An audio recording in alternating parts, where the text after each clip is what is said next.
Council Harbours Advisory Committee here in the Council Chamber on Wednesday the 7th of June at 10 a.m. I will ask in turn the committee members to introduce themselves, and I will ask officers to introduce themselves as and when they are contributing to the meeting. So if we can go round our members, please. Rob Hughes.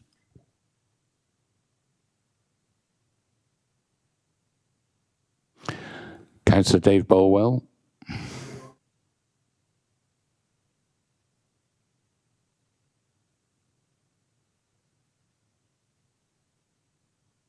Yeah, good morning, everyone. It's Councillor David Bolwell from Bridport. Thank you.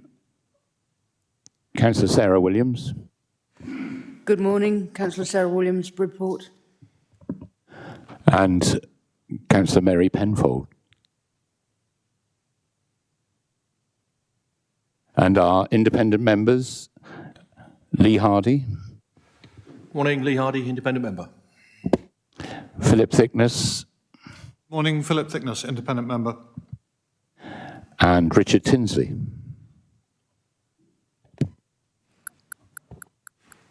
Good morning, Richard Tinsley, independent member. Thank you, and we welcome our portfolio holder which includes Harbours for the Environment and Highways, Councillor Ray Bryan.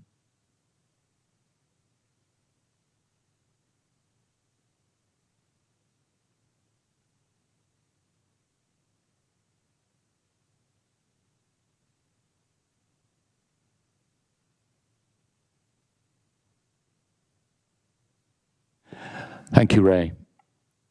I know this is the most interesting part of your portfolio.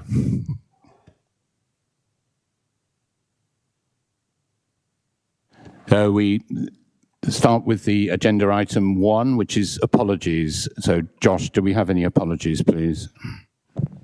Yes, so we have apologies for absence from Councillor O'Leary.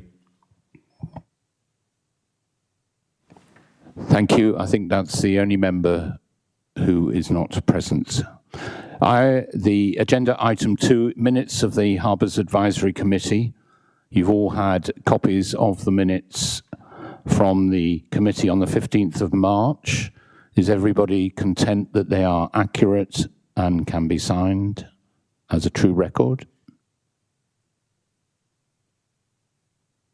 Thank you. Everybody has agreed that, so I will sign these. And then we have agenda item 3, declarations of interest.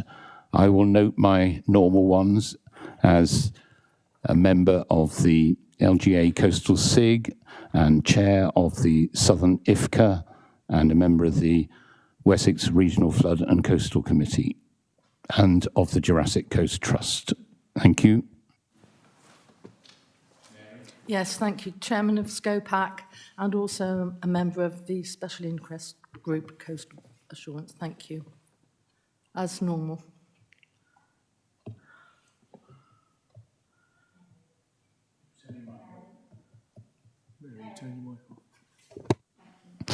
Thank you, Mary. Richard. Yes, just to note, I hold a berth at Weymouth Marina.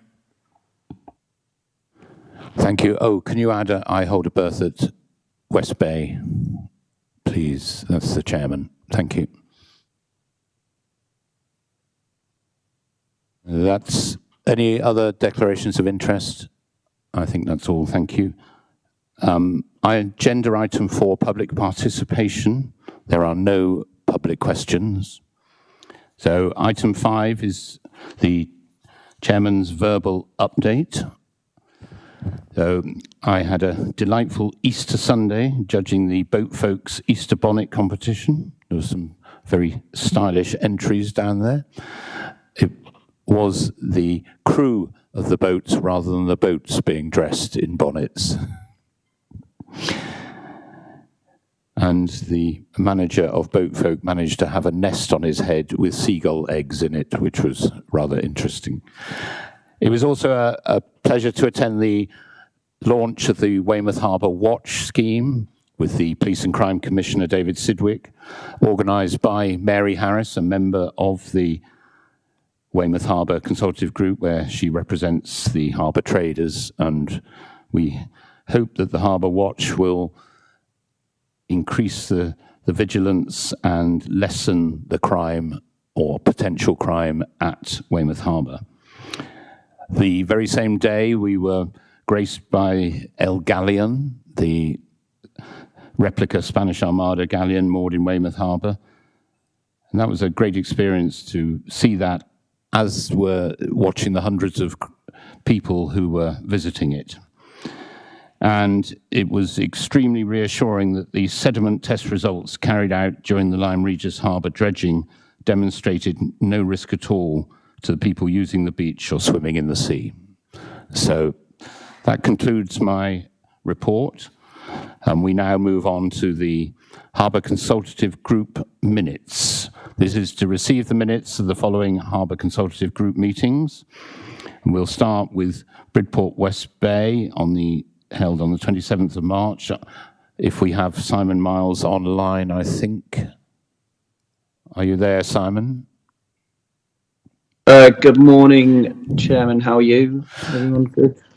Good morning. If we've all had copies of the report, so if you can highlight some items from that, Simon, that would be great. Thank you. No problem. Yes, good morning. Good morning, everyone. Thanks for giving me the time. Meeting was slightly longer than anticipated and perhaps hoped for a pre-season meeting, but it was a good topic for discussion. Lots of interesting points being raised.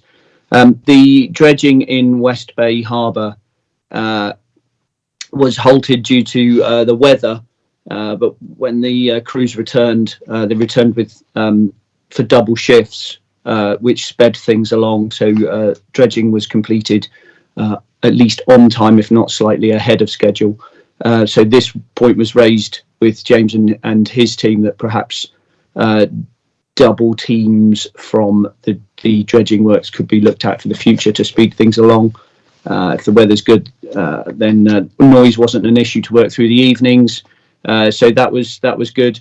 As part of our consultative meeting, it was felt that West Bay was looking perhaps a little tired and tatty around the edges. These could be relatively simple and low-cost solutions to resolve, and so much of the evening was spent just kind of discussing those and how they can be budgeted for. Simple things such as removing the orange bollards around the front of the kiosks, and replacing for planters similar to the planters around Bridport Town. Town Council has some quite pretty metal plant containers, so that would be quite nice if we could do something along those lines. Utilising the greens as open space for picnic tables, and just making better use of that green open space around the harbour. Signage on the pontoons was mentioned. There is a problem as ever, but an increasing problem is felt with seagulls and I understand a rat problem potentially down there, which could be attributed to bins. There aren't enough bins in West Bay. This is an issue that needs to be resolved, and hopefully resolved pre-summer holidays. That will not get better until there are better bin facilities and better bin emptying facilities. So we're looking into that. There was an object located just in the water off of East Beach, which I understand subsequently has been dived and inspected, and the harbour team are looking into how that can be resolved and ideally removed as soon as possible. The water safety scheme, which is in operation in Lyme Regis, we're looking to bring into West Bay and get that open and running, ideally again pre-season. We're trying to move quickly with the items that were discussed, and then it's onto the ongoing conversation around PwC use in West Bay as well as Lyme Regis. I understand Lyme Harbour are interested in having PwC use as well. This isn't going to be a quick fix, but it's something that we're discussing and looking at options. James and I have decided, along with a couple of the other group members, representatives, that we're going to have follow-up meetings because West Bay only meets pre-season and post-season. It would be beneficial for us to meet potentially once a month, just to follow up and see how the discussed items are moving along. There was still an issue trying to get leisure mooring holders to communicate with their representative. We are looking into this. I am meeting with the leisure mooring holders later on today. Sorry, their representatives, not all of the holders. So I'm meeting with them later today, and we're going to look at how we can get better communication lines open. Other than that, it was all fairly positive from Report West Bay Harbour. Thank you, Simon. Are there any queries or points from any of the members of the committee for Simon? If not, thank you very much for the report. Very comprehensive, and it was a good meeting. Thank you. Many thanks. We next move on to the report from the Lyme Regis Harbour Consultative Group. Do we have Nick Marks online? I'm not sure I've seen Nick there. If not, we'll... oh.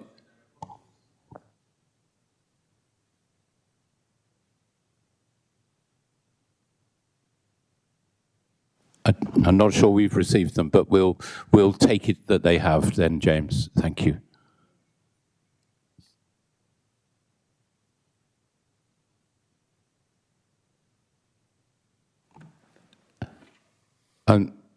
Did you want to speak, Councillor Borden? Well, yeah, it's just to say, if you haven't received apologies from Nick Marks, I know that he's on holiday, and I thought he would have sent his apologies, but apologies from the local group on his behalf. Thank you. Okay, we'll move on now. You've got the report anyway, a very comprehensive report from Nick in front of you, and at that meeting, again, there was considerable debate about the PwCs, and that was probably the major item or topic at that meeting. We come on to the Weymouth Harbour Consultative Group, and I think Vice Chairman Dave Caddy is going to highlight that report. Dave, good morning. Yeah, good morning, Chairman.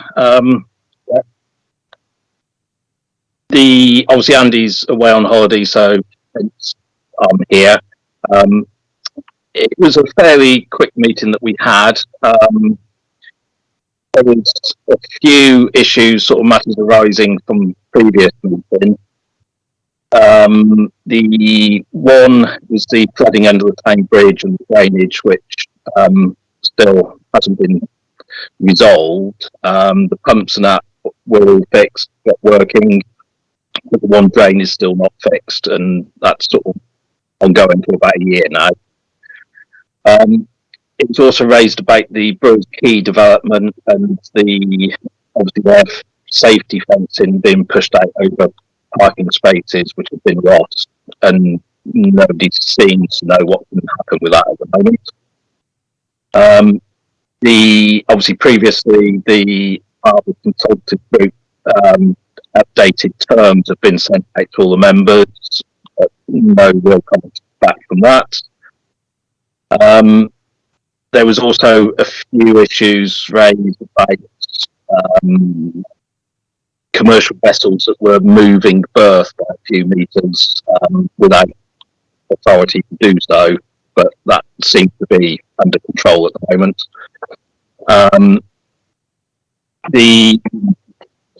Other one was obviously, as you mentioned previously, we had the launch of the Harbour Watch scheme on the 20th of May. It seemed to be fairly well attended through the day. And then just sort of highlighting that we've got the Lifeboat Week 23rd to the 29th of July, which obviously we'd all like to support and promote as much as possible. So a very good cause. The other items raised in the meeting, which have been causing concern, is the coaches dropping off passengers from the cruise ships in Rodwell Avenue, which Andy Sargent raised because obviously if they get the shout, his crew can't get down the road when it's blocked. I think that has partially been resolved recently, but with Andy away, I haven't got an absolute update. They have put in some security officers to monitor and help the flow of traffic and ensure that the coaches park correctly and don't block the road when they're there. The other one, which Neil from Boat Folk had raised, was that the sluice gates on Western Bridge, the timings had all changed, and that was causing a problem to the boats in the top end of the marina,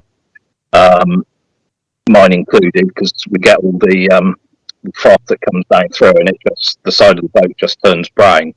But I believe Neil's now got the contact details to get that adjusted, but I didn't get a chance to talk to him this morning to confirm that.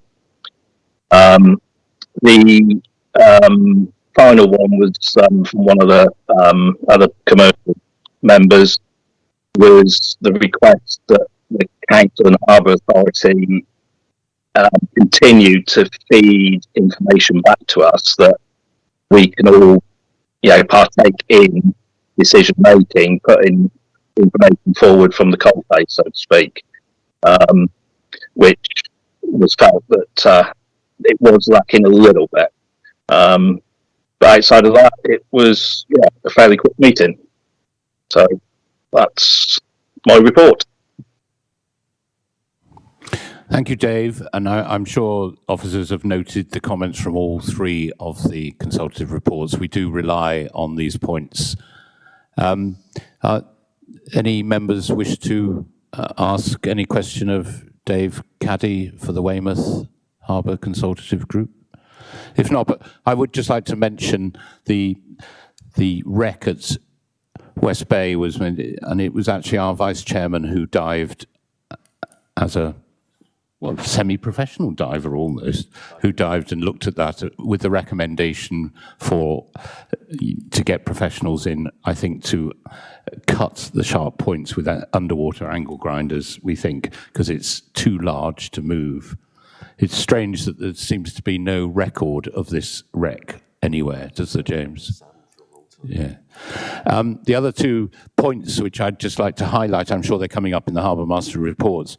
We are hosting 2 rather large sailing events at Lyme Regis. We've got the International OK event, and we've got 149 entries from, I think, 20-odd countries coming in the same week. That's the week of the 20th, 26th of June, I think, or 23rd. In the same week, we've got the National Squib Championships in Weymouth Harbour. So 2 very large national events that we can help to celebrate how good our facilities are. Okay, that completes that agenda item 6. So thank you to all the consultative committees and to the chairs who presented. We now move on to item 7, the Harbour Master updates, and we'll start with Bridport, West Bay and Lyme Regis. So James Radcliffe, over to you, please. Thank you, Chair.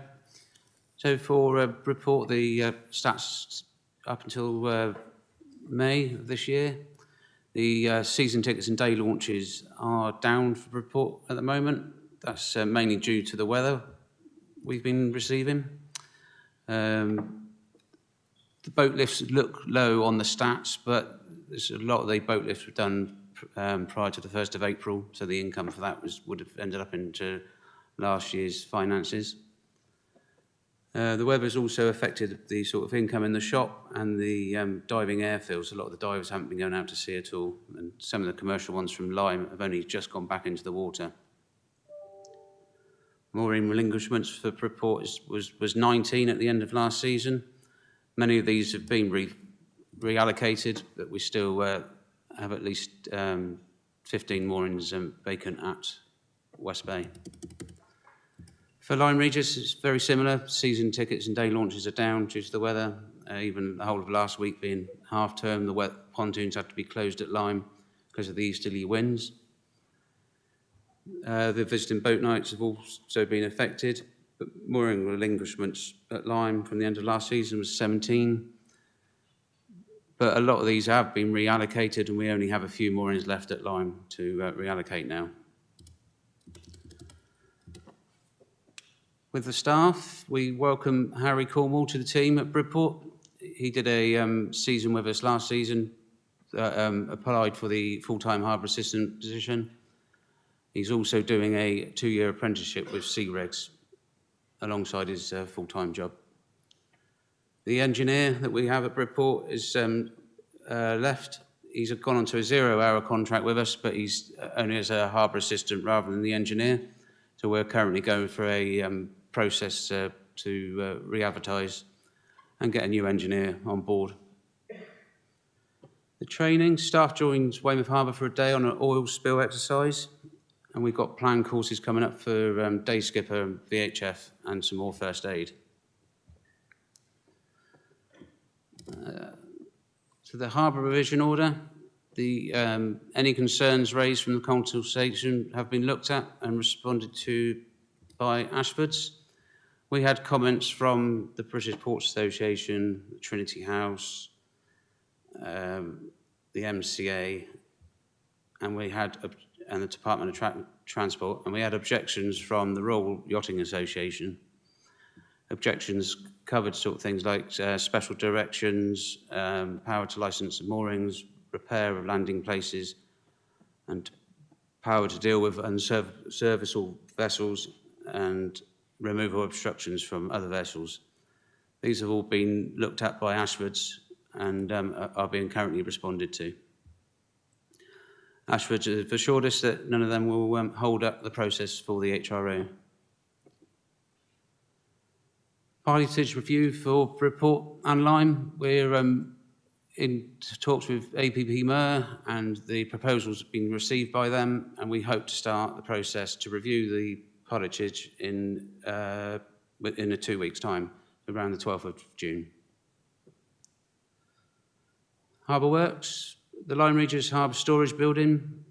We had a site meeting with National Grid on the 19th of May and with the builder. National Grid are waiting for the go-ahead from Department of Business and Energy and Industrial Strategy to remove and relocate the pole that is stopping us from starting. National Grid are also scheduling works for the replacement of the substations, which they're looking to start in October. The substation works won't hold up the building of the start of the storage building, and we're hoping to start on the first week of September with an estimated completion by April 24. Park and area at Lyme Regis, we're currently having an AMPR system installed, which will allow the greater income opportunities. We're managing to get parking fees off every user that uses the area. Plus, it will reduce some staff time that's currently needed to patrol that area and collect the fees. This is hoped to go live next week, so we should see some results from that on the next by the next committee. The high wall at Lyme Regis, there was 2 areas of concern were highlighted after some storm damage. So since then, the wall's been closed for monitoring, and there'll be more of a detailed update from the FSN update. At Bridport, the quay wall in the West Basin is still being monitored, and a project is being put together to do repairs there. Again, there'll be more of an update for the from the FSN update. The public toilets on the mound remain closed because of the drainage from them and the way that the surface is in front of them. There's temporary toilets at the moment have been sited on the Fisherman's Green, and these are being a bit well used, and I think we're going to be looking at possible introducing more if we can. The audit from the new designated person took place in Bridport on the 30th of March, and we're hoping to receive his report very soon. So any points raised from it can be actioned before it's presented to the committee in September. Maritime and local events. So our West Bay Days held their first event on the 7th of May, and that was a very busy event for West Bay. It was, and the group managed to raise more funds than they have done in the past. They've also got their other events scheduled in August and October. The powerboat racing went ahead in April, and it was very well attended. Had some 20 plus boats racing along with PWCs. We've got other normal events of model boat racing, gig regatta in July, and then the Boxing Day swim. In Lyme Regis, as the Chair has mentioned, the Lyme Regis Sailing Club will be hosting the OK World, starting on the 22nd of June to the 30th. We are expecting 149 entrants now, and it is from 13 different countries. So it's looking to be a big event, and we're making arrangements at the moment to be able to store all the extra dinghies that are coming. Because the original number was only just over 100, so it's a bit of an increase for us. The Gig Club have already held one regatta, and they have another regatta again in August. And we're looking forward to Lifeboat Week in July, the 22nd of July to the 29th. Thank you, Chair. Thank you, James, and thanks for the explanation on the Harbour Revision Order, the consultation. I do understand that the RYA makes similar contributions or questions to every single Harbour Revision Order in the country. It's a sort of standardised, so I don't think it's anything that is unexpected.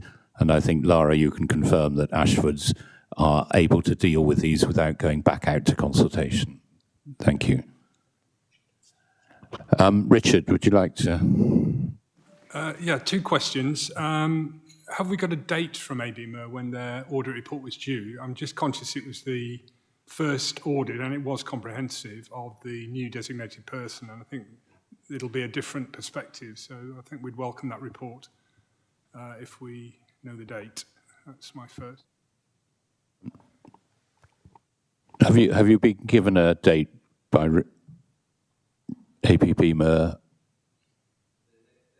In the first week of June, but I will chase it this week.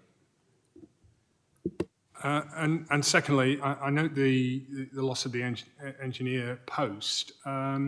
Is it a manageable situation on a temporary basis, or? Yes, I think it's, James, do you want to answer that one? Because it's more repairs, isn't it, that the engineer does to other craft? Yes, it is. We've taken on the full-time harbour assistant, and one of our seasonals is also capable of doing a lot of sort of the harbour maintenance repairs. We should be okay until we get a replacement. Thank you, Richard. I was just going to say that the temporary loos on Fisherman's Green, I'm glad there is a sign on the closed one directing people to that, because I've been there and there's people saying, oh, where do we go now? And I've been able to say, look, it actually says, and they're just over there. So I'm glad we've got that sign. And also moving the barriers to the lower level ones, allowing people to walk right round, I think has been a great benefit during the holiday season. So thanks for all of that. Any other member questions for James? Oh, yes.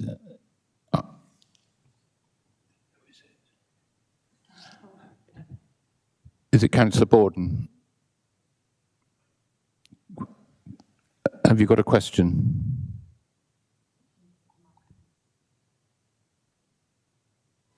You're muted, Councillor Borden. Yeah, I've just got it. It's not a question because that's been dealt with separately, but it was really just a statement. And I wondered if this was the best place to make it in relation to Lyme Regis Harbour. I think this is a very appropriate point for you to make this. I was going to invite you to do it. Okay, lovely, thank you. It's just to thank Dorset Council for doing the Lyme Regis Harbour dredging and the beach replenishment earlier in the season than last year, and for communicating so well with us locally. I'd particularly like to thank Matt Penny and our Harbour Master James Radcliffe and Ian Fitz, who is in charge of the dredging, for their patience in answering inquiries from the public and for making time to talk to the River Lim Action volunteers who are working on river and beach pollution issues here, and also to some of the town councillors. I heard nothing but praise for Ian's approachability and openness from those he helped to understand the dredging and beach replenishment processes. And I'm happy to say I received far fewer complaints than I did last year, which I believe is the same for Dorset Council. I'd also like to express my gratitude for undertaking the sediment testing, as many residents and visitors have expressed concerns over the years about the safety of the sea and the beach during the dredging process. So now people feel that both councils have listened to them and responded. It was a cost, but extremely worthwhile for the good public relations that I feel both councils have jointly achieved. Thank you, Councillor Borden. That's very positive, and I'm sure everyone here is delighted to receive the praise and the thanks from the town and the visitors. And it was Lovely, a job well thanks. done. And Definitely. with, as I'm sure that members are aware, with the granting now of a 10-year licence, we should be able to ensure the early timing every year for Lyme Regis. Thank you. Right, we now move on to the Weymouth Harbour report and to Harbour Master Ed Carter. Thank you, Chairman. Good morning, members. Starting off with some statistical analysis for Weymouth, our recreational berths in the marina, interest remaining strong with a decent waiting list there, running at around just under 90% let, with a peak of 96% last summer, which we hope to achieve again. Uncertainties in the economy remain, and of course predictions are difficult, but so far we hope to achieve a good season. With our commercial berths, again, around about 100% let with our commercial berths, with the remaining spaces being less popular due to potential access issues on a midstream pontoon or size restrictions at the berthing site. We are conducting a review into our commercial berths and the way that we manage them, considering maintaining a safe channel width and the operational requirements of the berth holders and the commercial operator waiting list. Statistics for the harbour are visiting, statistics prepared up until the 1st of May. We are behind the curve on our visiting leisure revenue, or were behind the curve on our visiting leisure revenue. Since the publication and the end, we've had a chance to analyse May's figures, and we actually are slightly ahead now with leisure craft. Slightly behind again with the slipway and PwC permit revenue. While the gaps are closing, we are still slightly behind the profile on those. Interestingly, at a meeting of the Solent and Southern Harbour Masters Association yesterday, all harbours across the Solent with recreational sectors are reporting exactly the same slow start to the season, but now picking up as the weather improves. The weather earlier in the year, extremely unpredictable, some sunny days interspersed with very strong winds and very heavy rainfall, and it has really kind of kept the lid on things in the start of the season. Revenue from our PwC and jet ski permits are down, with 9 of the jet ski docks currently vacant compared to 100% let this time of year, which accounts for over £1,000 of the shortfall seen so far at the slipway this season. We are exploring options for chargeable short-term trailer storage in the commercial area of the port to encourage trailered vessels to make longer stays as visitors while keeping the area around the Cousins Quay slipway free and clear for daily use. Bookings for visitor berths are looking promising as the summer goes on, with some big rallies making good use of our new pontoons, and with luck the weather will continue to improve and we hope to have another busy and successful season. On to staff, we have appointed Liam Rowland to the position of berthing officer, and he took up the post on the 1st of May and is fulfilling his duties excellently. Following this appointment, the Harbour team is operating at full strength going into the 2023 season. Paul Cook has returned to the team to join us as seasonal assistant. In Harbour operations, we'll be covering this item slightly further in the meeting, but powers of general direction have been assessed by specialist marine solicitors and a final draft has been produced. The recommendation is now that the brief holder permits Weymouth Harbour to conduct a consultation on the directions in accordance with Section 22 of the Harbour Revision Order prior to them coming into force. We conducted Tier 1 oil spill exercise earlier in the year. It was very successful and provided a very good test of our oil spill contingency plan regarding notification, deployment and tabletop training requirements, which are put on the harbour authorities by the MCA. We also carried out further oil spill training in May with Oil Spill Response Limited from Southampton, conducting shoreline cleanup assessment training and also deployment of booms around a static vessel, as well as deployment of booms in the harbour entrance to simulate deflection and collection techniques. And as James Radcliffe mentioned, we were joined by members of the harbour team from Weymouth, from Bridport and Lyme Regis on that training. A very successful week. Regarding actual oil spill events, we have had a couple of spill response events over the past couple of months.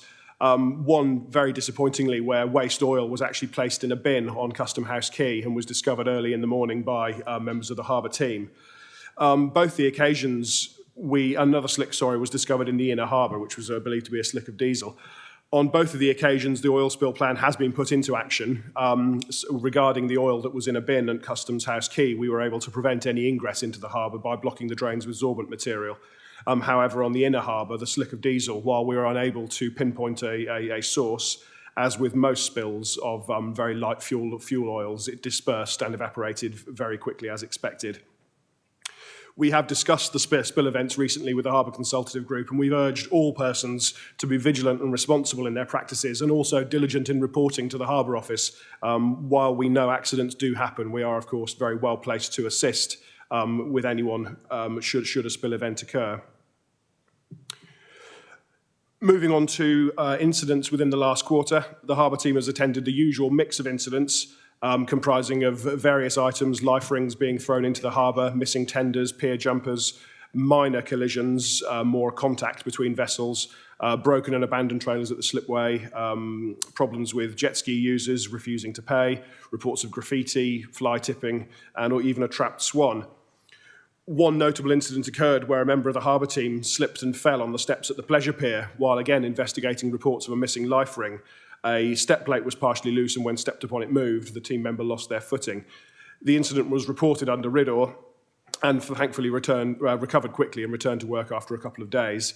As a response to that, we've conducted further assessment on the steps at the pier and they've been deemed as off limits to all members of staff and access is only to be made in an emergency with 2 staff members now required to attend should access be required. We've also made repairs and cleaned all the steps there to get a better idea of the state of those. And excuse me, no other notable marine incidents have occurred since the last meeting. Moving on to harbour works, in line with strategic goal of the Dorset Harbour Strategy to maintain safe working harbours and provide quality insurance and facilities, quality infrastructure and facilities, these following harbour works are all being carried out in pursuit of this goal. Visitor pontoons, we're working and still on schedule to replace all of our visitor pontoons, the Alpha, Bravo and Charlie sections. At the time of writing, Alpha pontoon was complete, Bravo pontoon is now complete, ready with services, and the Charlie pontoon has been installed, but we are still waiting for the electrical and water services to be connected due to a slight delay with the electrical contractor. Generally, the pontoons are very robust and very high quality, and we've had lots of good feedback from customers already, and we're very pleased with how they're operating.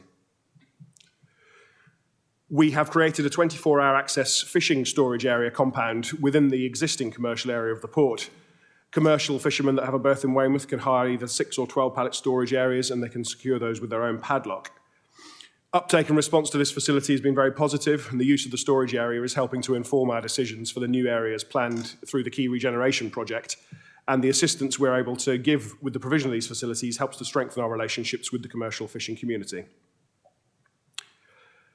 Further to the partial capsize of a commercial pontoon at Custom House Quay earlier in the year, repairs have been fully conducted and the pontoon is now operational. The gangway for this pontoon has also been repaired.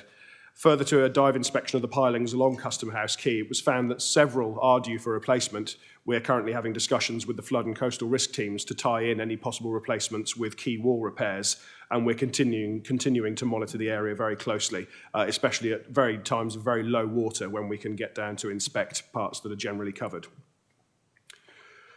We're also making repairs to gangways around the harbour, as well as at Customs House Quay. We've made repairs to the gangways at Cousins Quay, and we're now moving on to the gangway at the Cove. These gangways are in constant use by berth holders and members of the public loading onto commercial vessels, charter vessels, this sort of thing, and ferries. And these repairs are much needed to provide safe access to the pontoons. Regarding commercial berths, further to concerns raised about broken glass and unauthorised persons on pontoons outside the anchor, we've spoken to the Dorset Council licensing team, and action has been taken with the premises in question to better control members of the public taking glasses down onto the quayside, and also having extra security personnel to prevent unauthorised access down onto the pontoons. We are investigating extra lighting in this area. However, with the town bridge being a listed building, I'm talking with conservation officers to see what pontoon lighting we can achieve in this area without potentially having to follow a planning permission, or to rather what lights would be acceptable outside of a planning permission process. The pleasure pier, we've appointed a contractor now to carry out a replacement of the railings surrounding the pleasure pier. The old railings are in a fairly sad state of repair, are being removed, and new railings, which are the black Marshall's Ferrocast railings to match with other locations in the harbour, are being sited slightly in from the old as the wooden beams on the outer pier edge are deteriorating. We believe that it won't be necessary to close the pier at all while these works are taking place. The contractors will work on one section at a time and ensuring that the area they're working on is secure from the public. The railings are going to continue across the top of the stepped areas, and while these steps will remain usable and be cleaned and maintained as emergency access, it will be clearly notified to the public that these are out of bounds. We're refreshing signage around the pier to provide compliance with current safety standards, and again warning the prohibition of and the hazards presented by jumping from the pier. On another matter with the pier, antisocial behaviour continues and persists in this location. We're working closely with local police, social services and crime prevention officers to take advice on how we can tackle these issues. And we're still in the process of arranging conflict resolution training for harbour staff, although it's proving slightly difficult to organise through local police at the moment, but we're carrying on with that. Moving on to the commercial port berths and any notable traffic, the vessel Lechlade, which has berthed in Weymouth Harbour for almost 16 years, was towed away on the 4th of April. Victory, which is the last remaining tug in the Griffin towage fleet, was confirmed sold in April. Her departure at the end of the summer is expected, and I think she's going to be carrying out a couple of towage jobs within UK waters over that time before she heads to the Mediterranean. The tug Kingston remains berthed in Weymouth and is now operated by the company Aquatic Towage, and they have taken up a new berthing licence with the harbour and intend to remain here for the foreseeable future. As the chairman mentioned earlier, we did welcome the tall ship Algallion towards the end of May. The vessel was berthed alongside the Alpha Visitor pontoon, and she remained there for the weekend. The vessel was open to the public, and they could view the ship and the displays and exhibits on board. From the moment of her arrival on Thursday, the vessel immediately started to generate a huge amount of interest from the public, with many people coming to the quayside. Initial reports from the operator showed a very high uptake of pre-booked tickets to view the vessel, and interest remained very high. We have actually spoken to a few local business owners since the stay, and they all reported a very high uptake of customers in cafes and restaurants and such in the nearby area during that period. I have had the final numbers now from the Foundation Now Victoria, the vessel operators, and they informed me that over the 4 days, the overall total number of persons that visited the ship were just over 4,000 people over the 4 days, which was really, really good to see. I'm also happy to report that since the time of writing, and within a week of Algallion departing, I've managed to secure another tall ship, which is coming to the harbour at the end of June. This is the Now Victoria, which is a replica of the vessel Magellan used rather to circumnavigate the world. So we're very much looking for. She's only 26 metres, so half the size of Algallion, but again coming to Weymouth for best part of a week this time. So we're looking forward to seeing her at the end of the month. Pilotage, no acts of pilotage have taken place during this reporting period. Upcoming events relevant to harbour operations, both the Fair in the Square and the Wessex Folk Festival took place on back-to-back weekends from the 27th of May then to the 3rd and 4th of June. Road closures were in place during the events and all the berth holders in the area had been notified. While we spoke to the event organisers prior to the event about unrestricted access to the pontoon, it has been reported to us that apparently at least one of the gangways was partially blocked, which made it difficult for some of the boats to operate. I'm going to be picking this up with the organisers of the events to make sure that this isn't a repeat in future. Generally, the events were very well received and, went very well. Notable marine events. Unfortunately, the Weymouth Rowing Regatta on the 27th of May was cancelled due to high winds. And again, as the chairman's mentioned, we're hosting the Squib National Championships the 23rd to the 30th of June, a bit later in the month, with 70 vessels due to compete. It's a packed week of racing. During the week, the Squib vessels will also be moored in the harbour, so we're releasing a local notice to let everyone know about that. There's a lot going on. But that concludes my report. Thank you very much. Thank you, Ed, for a very comprehensive report and lots of activity at Weymouth. Any questions for... Yes, Richard. Yeah, just to say, I really welcome the incident reporting in terms of types of incidents that we're seeing. We've been developing this, and I'd just wonder if we can develop that into a more quantified report on a quarterly basis. Ed, would you like to comment? Yes, thank you, Richard. So Weymouth currently has an excellent system for reporting and logging incidents, faults and defect reports. It's an extremely comprehensive reporting process. I have identified, however, that while we've got a very good reporting system and we are logging the incidents, we don't have a very good system to provide easy statistical analysis. While the data can be manually assessed currently, we are looking at a system based on a safety code compliant model that I previously designed that will allow in-depth and easy analysis and reporting of data ongoing. A critical part of port marine management is to be able to analyse incident data, mapping trends, locations and such, and the analysis in turn, of course, feeds back directly into the risk assessment process and can really help us highlight areas that require further evaluation. I do intend to have more detailed reports on incident statistics for the committee in future, so yes, this is something that we're working on currently. Thank you. No, that's great. I welcome that. Thank you. Thank you. That was very comprehensive. Lee. Yeah, thank you. Really encouraging to hear of the oil spill response exercise and the successful completion of that.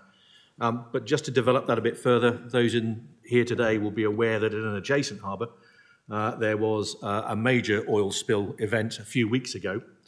And I just wonder, based on that, would it be beneficial or advisable, or maybe already done, I don't know, for the teams here to engage with that team in Poole, as it was, to find out what may be learned from that incident against the plans we all currently have in place and just run a ruler across it to make sure that anything that came out of that live incident can be fed into the thinking at this end. That sounds like a perfectly sensible and very good idea. And Ed, I can see that you're nodding. Richard, would you like to comment? And then Anna Eastgate.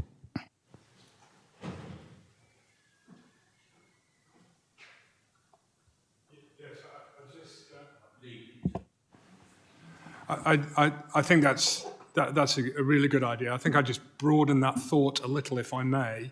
I was just wondering if there was a forum for lessons learned across the Dorset ports. I'm conscious, that we've got, I'm just aware of the very recent tragic incident at Bournemouth, and that will take some time for investigations. I'm not suggesting we pursue, but a sort of Dorset port or leisure port feedback mechanism would be perhaps worth developing.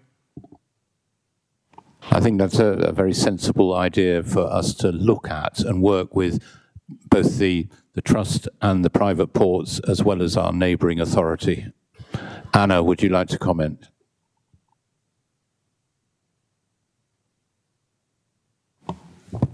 Is that okay? Thanks, Ray. Yes. Hi, I'm Anna Eastgate, Corporate Director for Place Services, and it so happens that I'm also chairing the recovery group for the Poole Harbour oil spill. We have a lot of work ongoing at the moment as part of that recovery work. We have an impact assessment. We've brought consultants on board to support with that. And that recovery work will continue for the considerable future until we are satisfied that any damage or any impacts associated with the environment are repaired as much as possible. Part of the ongoing emergency planning work is that we are doing exercises in sharing the learning and the lessons learned. And I'm pleased to say Poole Harbour commissioners themselves are running their own exercise independently as well of the emergency planning teams. So there is going to be a lot of work ongoing in that to make sure that our plans are up to date, are robust. And of course, we will invite our own harbour teams to be part of that process and that feedback loop to make sure that any lessons learned are learned and that we're prepared should an unfortunate incident occurred in one of our own harbours. Thank you, Anna. Lee, you want to come back? Really, just for the record, I should declare an interest. I'm a Poole Harbour Commissioner. Yes, thank you for clarifying. And also heavily involved in the early stages of that work were the body I mentioned that I chair, the Southern Inshore Fisheries and Conservation Authority, who have specialist vessels that are able to navigate the very shallow waters in Poole Harbour, and also they have a very high capability drone which was used to monitor. So there were a lot of partner agencies involved in all this, and it's actually the Southern Ithaca Full Authority meeting tomorrow when there will be a briefing about their response. So I think we can try to coordinate all of these, and as Anna said, the lessons from this and the learning and the response, I think, need to be shared amongst all relevant bodies. Thank you. If there's no further comments from the Weymouth Harbour report, we move on to the next item, item 8, the year-end budget reports. So it's James Radcliffe for Bridport and Lyme Regis, and then Claire Connolly and Ed Carter for Weymouth. So James, please.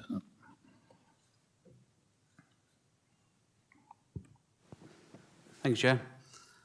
So the outturn for Bridport, the expenditure overall was 161,000 adverse, and the main variances to the budget predictions are as follows. So there was an overspend on pay. The pay award of last year was not centrally funded for Bridport as it's self-financing. There's overspend on transport caused by fuel cost increase and sorry, apologies, it's disappeared then. Yeah, fuel cost increase and vehicle repairs and maintenance. Overspend on supplies and services. This was 110,000 overspend. This was due to the dredging. There was a dredge in June of 22 and also a split cost of dredging, the recent dredging, which was in March. So part of the that cost went on last year's cost. On the income, was 188,000 favourable, and this was mainly on the car park income relating to the HRO, an increase on licensing income, again relating to the HRO, and an increase on diving airfields. For Bridport, there was a transfer to reserves of 52,000. For Lyme Regis, the expenditure overall was 178,000. The overspend was on transport for the same reasons on fuel cost. Supplies and services, there was 194,000 overspend, and that was down to the 2 lots of dredging in June and March. And then there was an overspend on general contractors. On the income, there was a double income from the Environment Agency to mirror the dredging, so 2 lots of the 66,000. Increase on slipway car park income, an increase on the shop income, and an increase on the kayak storage, visiting vessels and overnight stays. For Lyme, there was no transfer to reserves, as it's still DC funded service. Thank you, Chair. Thank you, James. Any question?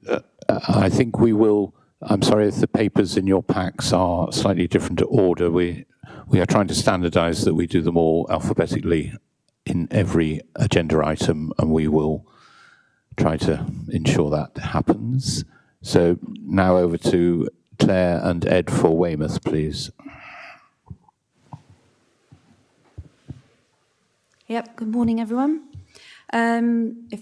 We've got two parts to this report. So we've got our year-end actuals and then a sort of brief summary on budget monitoring to date. So if I do them both now, for the year-end actuals, our budgeted surplus from the operational budget and the budgeted sort of net income from car parks within the Harbour estate have been transferred into reserves.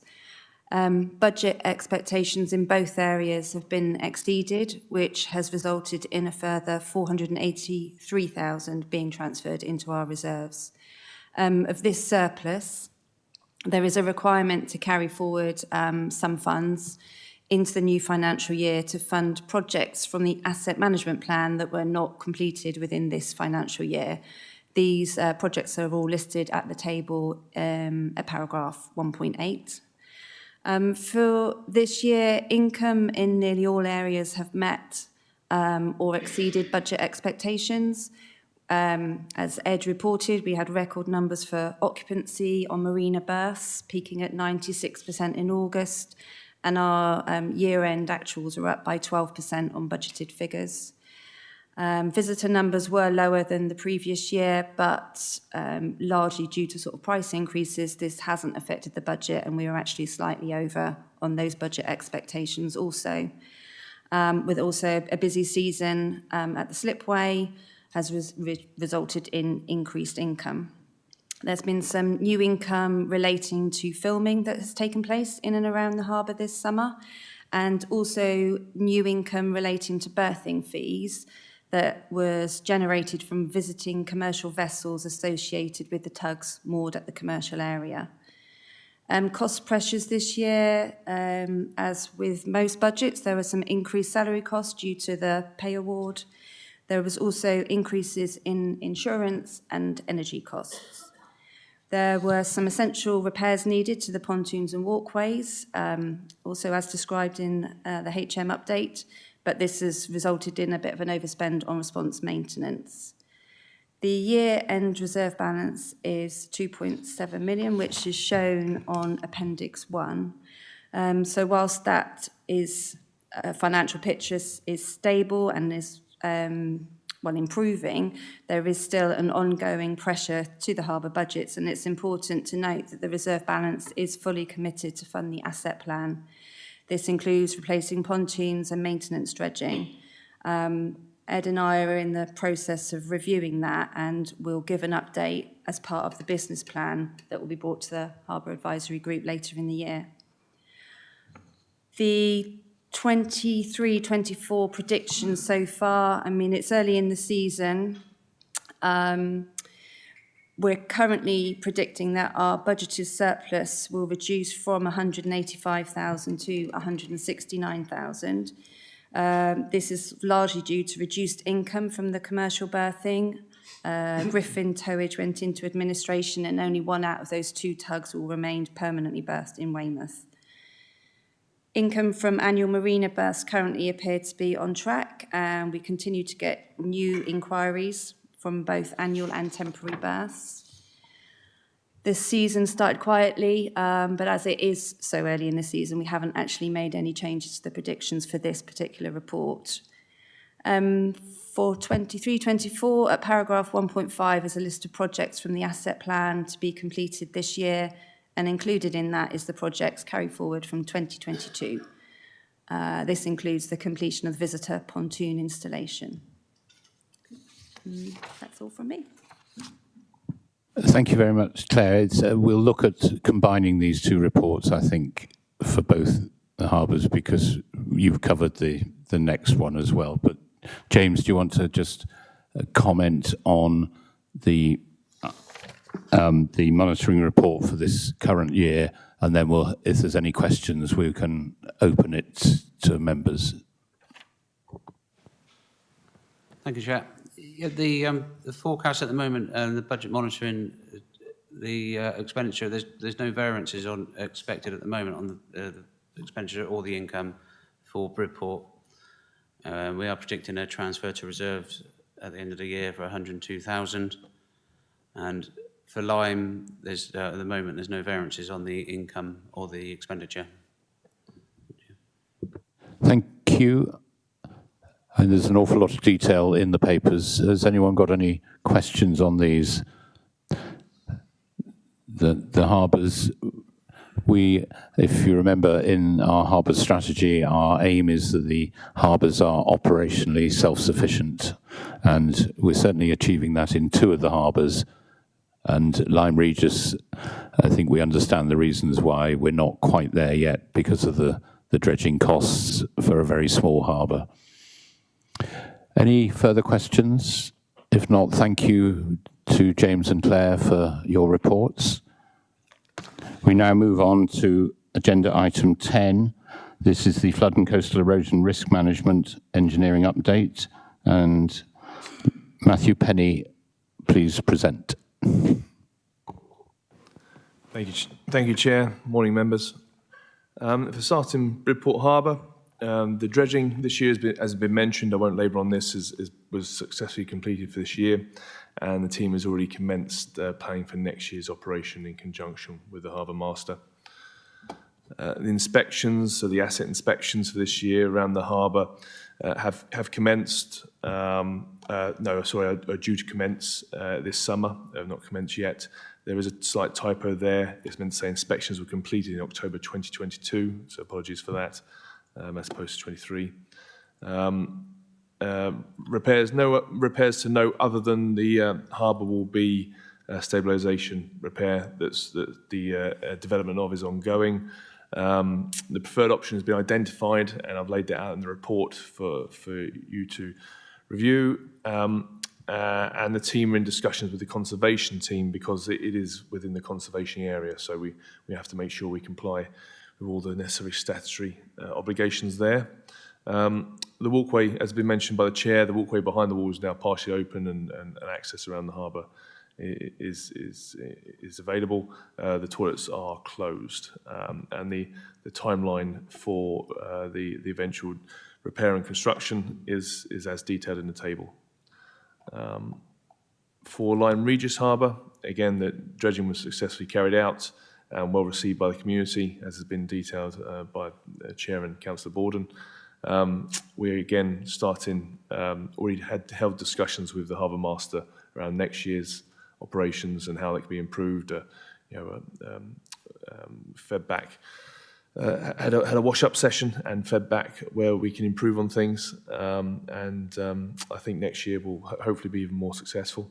As has been mentioned, the testing was undertaken of the material, 5 different locations in and around the harbour area, and thankfully there is no risk to the public from the material that is dredged, and we don't anticipate a change in that because unless harbour operations change going forward, there should be no material change.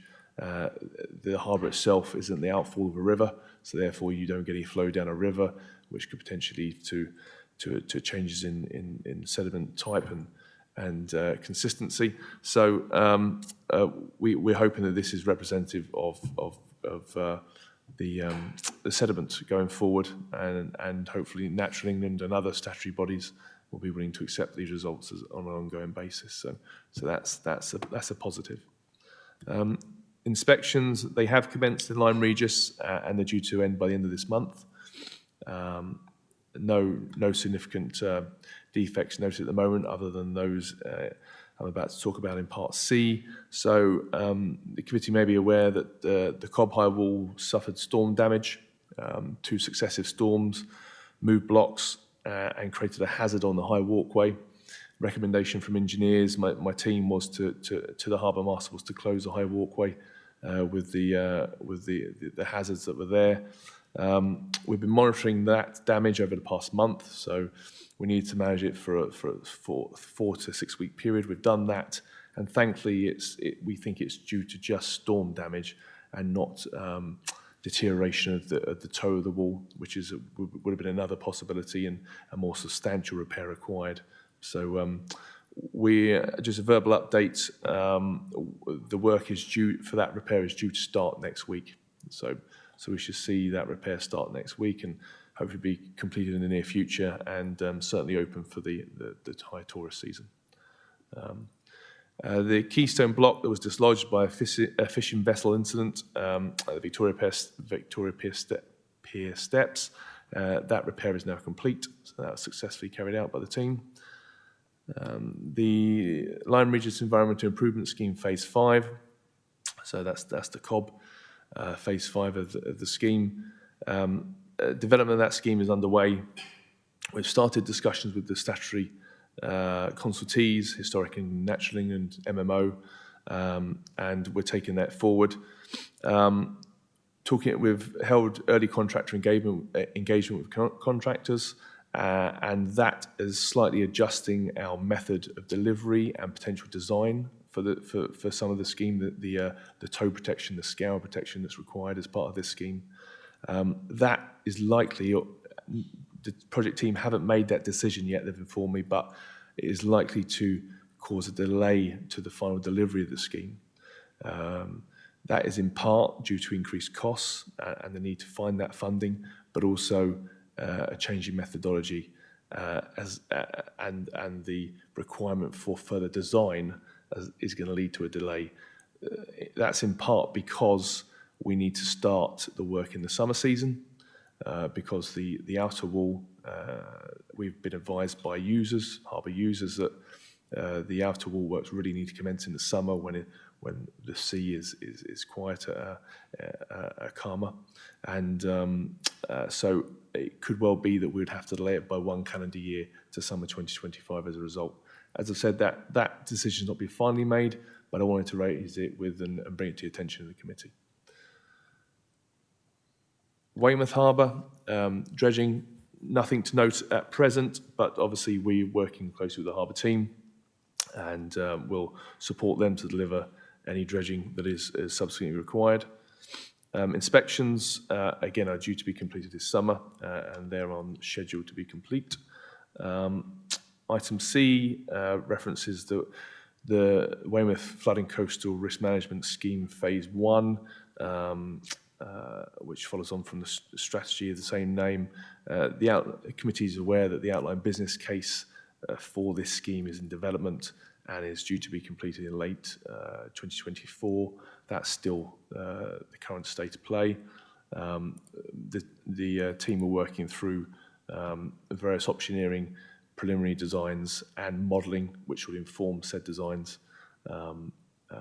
incorporating not just tidal flooding and coastal flooding, but thankfully surface water flooding in and around the harbour area as well. And the timeline for that delivery is in the table accompanying that. Item D is harbour walls F and G, so that's the peninsula walls. The ground investigation for it was successfully completed, and we're engaging with the planning authority and other statutory stakeholders, Natural England in particular, because of the adjacent seagrass beds. Preferred option is development, and that will subsequently lead to a detailed design.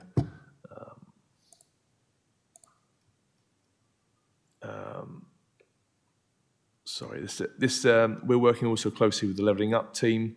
Obviously, there are plans from the Levelling Up funding that's come forward to develop the peninsula, and we're working closely with them so that both works tie in.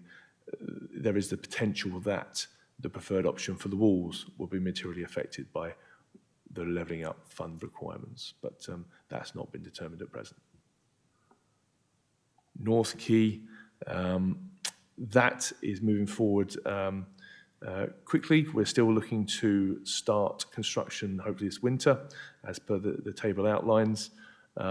We've been working closely with the harbour team again, and we're progressing the detailed design for that, which is slightly further forward than walls F and G. We're also looking closely at the handrail reinstatement requirements, which obviously when you build anything around the harbour or anywhere, it's the handrails on top which the public are often concerned about, not the structural improvements that are taking place. So we're trying to make sure that that's in keeping again with the North Quay development requirements that are coming forward and tying that all together. So we're working closely with that team as well. The Pleasure Pier, the Harbour Master has detailed a lot of that, but we are procuring a contractor to finalise the railings and secure that area and improve the health and safety aspects that are needed there. And we're working closely with the harbour team on that. And lastly, the Weymouth Strategic Flood Risk Assessment, the SFRA Level 2. I've said in a report that a draft report has been issued. Actually, we've now, the final report has now been issued, and that will help inform designs of the walls that I've mentioned around North Quay Peninsula, etc., and the scheme, the larger scheme, because that gives us, that's based upon the latest climate data, so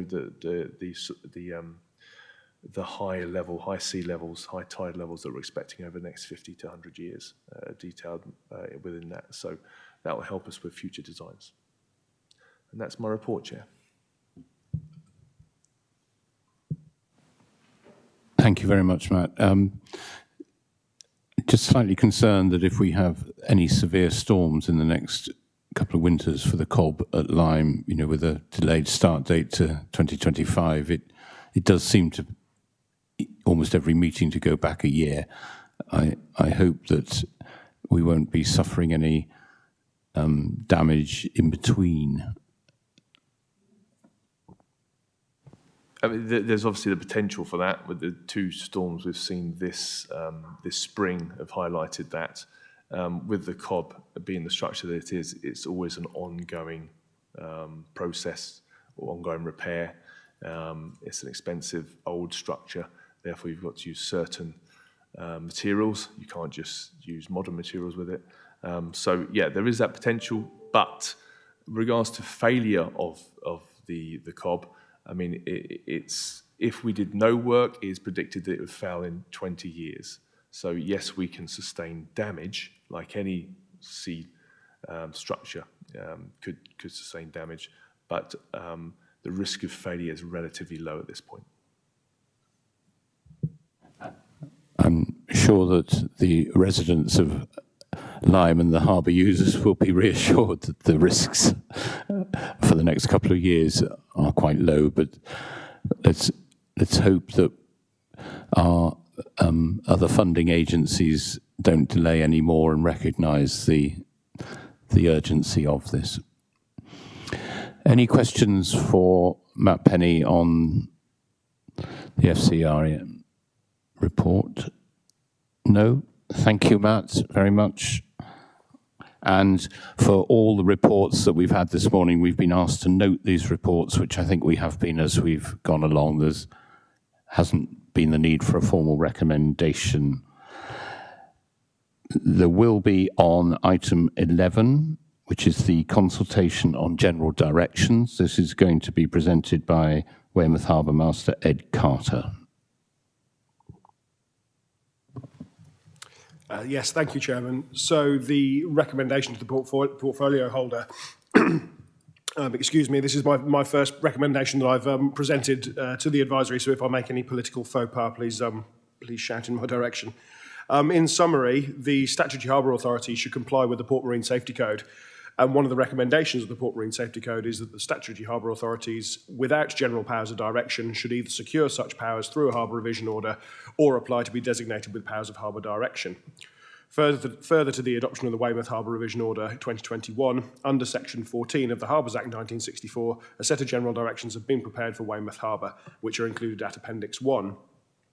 The recommendation today is that, subject to any suggested changes, the Harbour Advisory Committee recommend that the portfolio holder for highway travel and the environment improve the Weymouth Harbour general directions to go out to statutory consultation. Thank you. I'm not sure if you require any further information from me at this point. No, thank you. The general directions are there.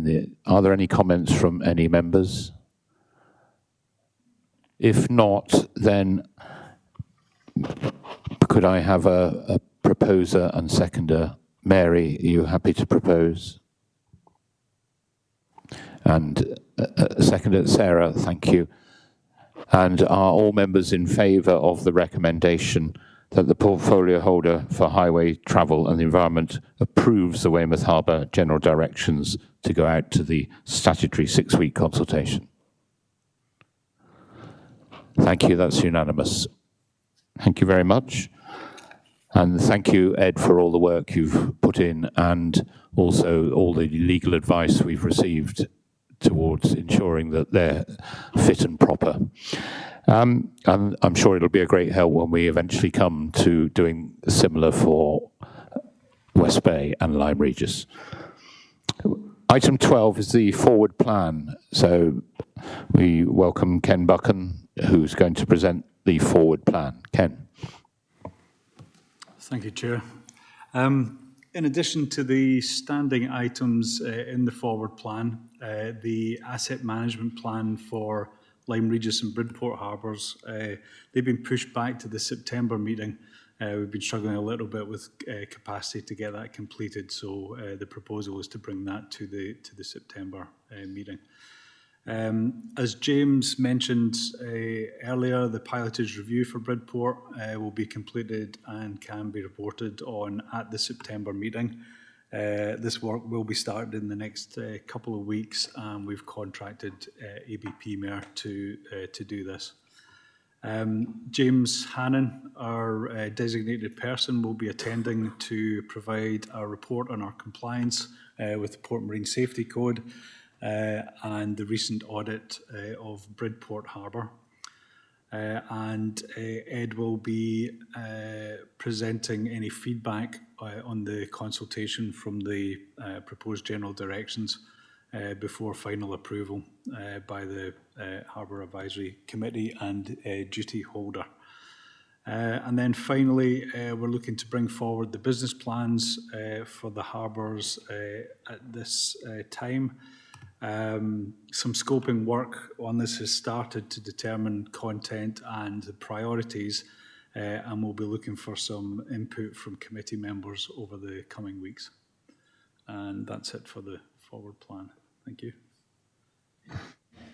Thank you very much, Ken. Are there any comments from members? And I hope members noted the last point that we will be looking to have some contribution towards that, and we will be in touch on how we will want to establish that member contribution. Otherwise, if there's no comments, then again, we note the forward plan. Thank you, Ken. And item 13, urgent items. There's no items of urgent business and no exempt business. So that does, in fact, conclude this morning's meeting of the Harbour Advisory Committee. So thank you to all members and to all officers who've attended. And particularly thank you, the two who've attended, we haven't had to call on. So thanks to Phil Crowther and Kevin Evans, we haven't needed their advice, and Lara as well. We always welcome your presence here. But thank you all very much, and we look forward to seeing you at the next meeting. Thank you.